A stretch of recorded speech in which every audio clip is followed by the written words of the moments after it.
আর একটা দোয়া শেখায় দেয় ইনশাআল্লাহ। এই দোয়া করলে রিজিক তো বাড়বেই ইনশাআল্লাহ, আপনার যত ঋণ আছে ইনশাআল্লাহ আল্লাহ পাক শোধ করে দিবেন। বিশ্বাস করলেন না?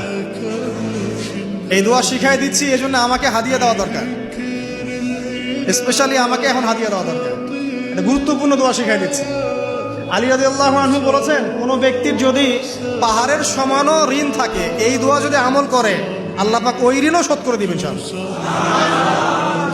ঋণ কেমন জানেন? ওই যে এখন মানুষ ঋণ নিচ্ছে 1 কোটি টাকা ব্যাংক থেকে, 2 কোটি টাকা ব্যাংক থেকে, হ্যাঁ, কত বছর, 10 বছরের জন্য, 20 বছরের জন্য বাড়ি করছে, তাই না? তার ধারণা এমন যে সে মারা গেলে তার ঋণটা কেউ না কেউ শোধ করে দিবে, তাই তো? আর আল্লাহর রাসূল কি বলছেন দেখেন, একজন মারা গেছেন, নবী সাল্লাল্লাহু আলাইহি ওয়াসাল্লামের সময় একজন মারা গেছেন।